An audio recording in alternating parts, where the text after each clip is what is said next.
The PS5 Pro has just been revealed, and it's not going swimmingly. For a lot of people, it's very underwhelming. I've seen many people are super disappointed, feeling the same way I felt when I found out I wasn't going to be growing taller than 5'6", just inconsolable and outraged. And that's mainly because the PS5 Pro's pricing. It's 700 clams for the new console that doesn't have a disc drive, also doesn't include the stand, and for the upgrades that they showcased, does not feel warranted for 700 doubloons. We want to give players the graphics that the game creators aspire to, at the high frame rates that players typically prefer.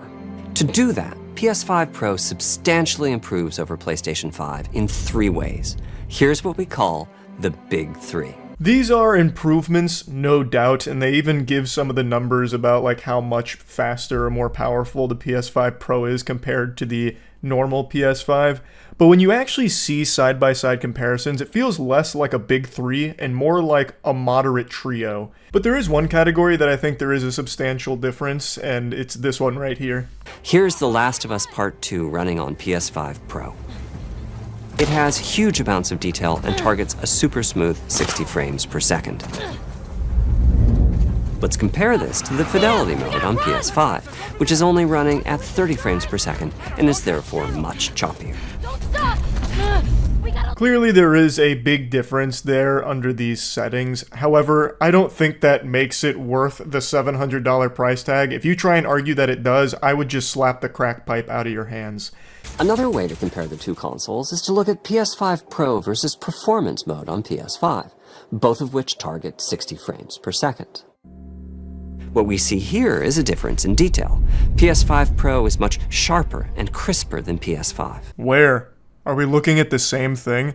They just copy and pasted the image and thought we wouldn't notice? This is not a $700 difference here. I'm not exaggerating when I say I stared at this image for close to about 10 minutes and I could not pick up on a single difference between the two here. The only thing that I could maybe speculate is that in the distance there, like on the tower, the text looks a little darker. Who gives a fuck? I've seen a lot of cope about this too, like, oh, you can't judge it because it's compressed YouTube footage. Obviously, in the actual PS5 Pro, which of course I have 10 of already, the difference is night and day. I can't even go back to the original PS5. It feels like I'm playing a Nintendo 64 compared to the PS5 Pro.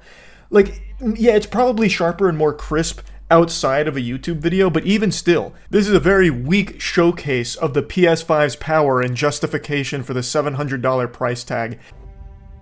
For this, my favorite is the parade scene from Ratchet Clank. Distant details are much clearer. Where? Is there an individual pixel buried back there somewhere that's a bit more saturated than the others on the PS5? Am I trying to look for someone in the stands here? Like on the PS5 Pro, can I zoom into one of those audience members standing up and see like a bulge there with so much detail that their dick print starts to show through? Like, I don't even know what I'm supposed to be focusing on here because they are identical. The only tiny change I can see is on the PS5 Pro, you can see a bit more of that fucking floating tomato or whatever that is, like the basketball surrounded by leaves in the top right. But I think the only reason you can see that a little bit better is because the angle is a bit more to the right on the PS5 Pro than it is on the left. Though, I guess the leaves pop a little bit more.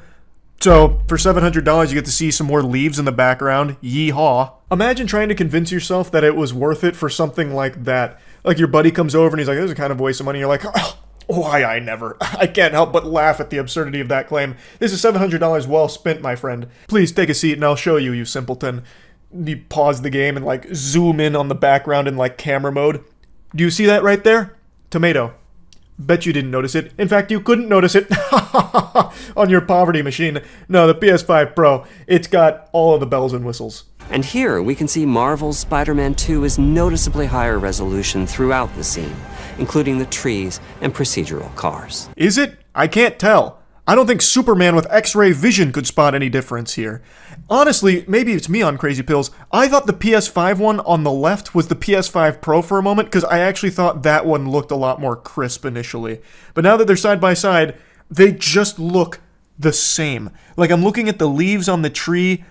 I don't see any difference between them. The cars look exactly the same. The trash can on the sidewalk, there is no difference in. Like, where is this noticeable difference that he is referring to? Behold the power of the PS5 Pro. On the left, you can see Charles rendered on a standard PS5 model. Disgusting. Makes you want to close your eyes. But on the right, you can see him rendered using the new and improved PS5 Pro. Extraordinary detail with a picture so sharp it might slit your throat. Charles has never looked better. This is the power of the PS5 Pro.